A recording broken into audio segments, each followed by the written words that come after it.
Hi hello everyone, ಎಲ್ರಿಗೂ ನಮಸ್ಕಾರ. ಜ್ಞಾನ ಭಂಡಾರ ಯೂಟ್ಯೂಬ್ ಚಾನಲ್ಗೆ ನಿಮ್ಮೆಲ್ಲರಿಗೂ ಸ್ವಾಗತ. ಸ್ನೇಹಿತರೆ, ಒಮ್ಮೆ ಶ್ರೀಕೃಷ್ಣ ಮತ್ತು ಅರ್ಜುನರಿಬ್ಬರು ಒಬ್ಬ ವಿಧವೆಯ ಬಳಿ ಹೋದರು. ಅವಳಿಗೆ ಮಕ್ಕಳಿರಲಿಲ್ಲ, ಒಂಟಿಯಾಗಿದ್ದಳು. ಅವಳು ಒಂದು ಹಸುವನ್ನು ಹೊಂದಿದ್ದಳು. ಈ ಹಸು ಅವಳ ಏಕೈಕ ಆಧಾರವಾಗಿತ್ತು.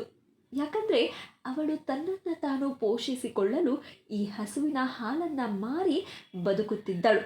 ಅವಳು ಶ್ರೀಕೃಷ್ಣನ ಮಹಾನ್ ಭಕ್ತೆಯಾಗಿದ್ದಳು. ಶ್ರೀಕೃಷ್ಣಾರ್ಜುನರು ಅವಳ ಮನೆಗೆ ಭೇಟಿ ನೀಡಿದಾಗ ವಿಧವೆ ತುಂಬ ಸಂತೋಷಪಟ್ಟಳು. ಅವಳು ಅವರನ್ನು ಸ್ವಾಗತಿಸಿ ತನ್ನ ಮನೆಯಲ್ಲಿದ್ದ ತಿಂಡಿಯನ್ನು ಅವರಿಗೆ ಕೊಟ್ಟಳು. ಶ್ರೀಕೃಷ್ಣನು ಅವಳ ಶರಣಾಗತಿ ಮನೋಭಾವ ಹಾಗೆ ಭಕ್ತಿಯನ್ನು ನೋಡಿ ತುಂಬ ಸಂತೋಷಪಟ್ಟನು. ಹಿಂತಿರುಗುವಾಗ ಅರ್ಜುನನು ಕೃಷ್ಣನನ್ನು ಕೇಳಿದನು, ನೀನು ಅವಳ ಬಗ್ಗೆ ತುಂಬ ಸಂತೋಷಪಟ್ಟಿದ್ದೀಯಾ? ನೀನು ಅವಳಿಗೆ ಯಾಕೆ ಯಾವ ವರವನ್ನೂ ನೀಡಲಿಲ್ಲ? ಕೊನೆಗೆ ಅವಳು ಏಳಿಗೆ ಹೊಂದುತ್ತಾಳೋ ಇಲ್ಲವೋ ಅದನ್ನು ಅವಳಿಗೆ ಯಾಕೆ ಹೇಳಲಿಲ್ಲ ಎಂದು. ಕೃಷ್ಣ ಉತ್ತರಿಸುತ್ತಾ, ನಾಳೆ ಅವಳ ಹಸು ಸಾಯಬೇಕೆಂದು ನಾನು ಅವಳಿಗೆ ವರವನ್ನು ನೀಡಿದ್ದೇನೆ ಎಂದ. ಅವಳ ಏಕೈಕ ಆಧಾರವೇ ಹಸು. ಅದಿಲ್ಲದೆ ಅವಳು ಹೇಗೆ ಬದುಕಬಲ್ಲಳು ಎಂದು ಅರ್ಜುನ ಆಶ್ಚರ್ಯದಿಂದ ಮರುಪ್ರಶ್ನಿಸಿದ. ಕೃಷ್ಣ ವಿವರಿಸಿದನು, ಅರ್ಜುನ, ನಿನಗೆ ಅರ್ಥವಾಗುತ್ತಿಲ್ಲ. ಅವಳು ಯಾವಾಗಲೂ ಹಸುವಿನ ಬಗ್ಗೆ ಯೋಚಿಸುತ್ತಾಳೆ.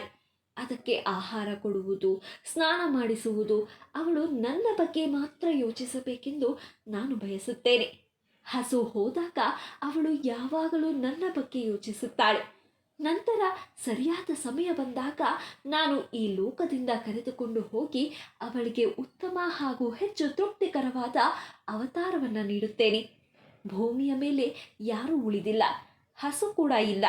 ಅವಳು ತನ್ನ ಎಲ್ಲ ಸಮಯವನ್ನು ನನಗಾಗಿ ಮೀಸಲಿಡುತ್ತಾಳೆ. ಹೌದು, ಶ್ರೀಕೃಷ್ಣನ ಮಾರ್ಗಗಳು ಅಸ್ಪಷ್ಟ. ಕೆಲವೊಮ್ಮೆ ನಾವು ಬಹಳ ಕಷ್ಟದಲ್ಲಿದ್ದಾಗ ದೇವರ ಕೃಪೆಯು ವಿಚಿತ್ರ ರೀತಿಯಲ್ಲಿ ವರ್ತಿಸುತ್ತದೆ. ನಾವು ಬಳಲುತ್ತಿರುವಾಗ ದೇವರು ಹೆಚ್ಚು ಕ್ರೂರಿಯಾಗುತ್ತಾನೆ ಎಂದು ನಮಗೆ ಅನ್ನಿಸುತ್ತದೆ. ಆದರೆ ಆತನ ಗುಪ್ತ ಯೋಜನೆಗಳು ನಮಗೆ ಅರ್ಥವಾಗುವುದಿಲ್ಲ. ಈ ಅತೃಪ್ತಿ ತಾಂತ್ರಿಕವಾಗಿ ಕರ್ಮದ ಪ್ರತಿಕ್ರಿಯೆಯಲ್ಲ, ಬದಲಾಗಿ ಭಗವಂತನ ವಿಶೇಷ ಕರುಣೆಯು ತನ್ನ ಭಕ್ತನನ್ನ ಭೌತಿಕ ಪ್ರಪಂಚವನ್ನು ಬಿಟ್ಟು ದೇವರಿಗೆ ಮರಳುವಂತೆ ಪ್ರೇರೇಪಿಸುತ್ತದೆ. ಪ್ರಾಮಾಣಿಕ ಭಕ್ತನು ಭಗವಂತನ ಕರುಣಾಮಯಿ ಶಿಕ್ಷೆಯನ್ನು ಸ್ವೀಕರಿಸುತ್ತಾನೆ. ಗೌರವ ಮತ್ತು ನಮನಗಳನ್ನು ಸಲ್ಲಿಸುತ್ತಲೇ ಇರುತ್ತಾನೆ. ಅಂತಿಮವಾಗಿ ದೇವರ ಕಾನೂನುಬದ್ಧ ಮಗನಾಗುತ್ತಾನೆ. ಬೆಂಕಿಯಾಗದೆ ಸೂರ್ಯನನ್ನು ಸಮೀಪಿಸಲು ಸಾಧ್ಯವಿಲ್ಲದಂತೆಯೇ ಶುದ್ಧೀಕರಣ ಪ್ರಕ್ರಿಯೆಗೆ ಒಳಗಾಗದೆ ಪರಮ ಪವಿತ್ರನಾದ ಶ್ರೀಕೃಷ್ಣನನ್ನು ಸಮೀಪಿಸಲು ಸಾಧ್ಯವಿಲ್ಲ. ಈ ಶುದ್ಧೀಕರಣ ನೋವಿನಂತೆ ಕಾಣಿಸಬಹುದು, ಆದರೆ ಭಗವಂತನ ವೈಯಕ್ತಿಕ ಕೈಯಿಂದ ನಿರ್ವಹಿಸಲ್ಪಡುವ ಗುಣಪಡಿಸುವ ಚಿಕಿತ್ಸೆಯಾಗಿದೆ. ಕೇಳಿದ್ರಲ್ಲ ಸ್ನೇಹಿತರೆ, ಭಗವಂತ ನಮ್ಮ ಪ್ರೀತಿ ಪಾತ್ರರಾದವರನ್ನು ಹಾಗೆ ನಮ್ಮ ಪ್ರಿಯ ವಸ್ತುಗಳಿಂದ ನಮ್ಮಿಂದ ಯಾಕೆ ದೂರ ಮಾಡಿಬಿಡುತ್ತಾನೆ ಎಂಬ ಪ್ರಶ್ನೆಗೆ ಸಣ್ಣದಾದ ವಿವರಣೆ. ಇವತ್ತಿನ ಈ ಕಥೆ ತಮ್ಮೆಲ್ಲರಿಗೂ ಇಷ್ಟವಾಗಿದ್ದಲ್ಲಿ ದಯವಿಟ್ಟು ವಿಡಿಯೋನ ಲೈಕ್ ಮಾಡಿ, ಶೇರ್ ಮಾಡಿ, ಹಾಗೆ ಮತ್ತಷ್ಟು ಇಂಟ್ರೆಸ್ಟಿಂಗ್ ವಿಡಿಯೋಸ್ಗಳಿಗಾಗಿ ನಮ್ಮ ಚಾನಲನ್ನು ಸಬ್ಸ್ಕ್ರೈಬ್ ಆಗಿ ಪಕ್ಕದಲ್ಲಿ ಕಾಣುವ ಬೆಲ್ ಐಕಾನ್ನ ಕ್ಲಿಕ್ ಮಾಡಿ ಅಂತ ಹೇಳ್ತಾ, once again thank you guys, take care, bye.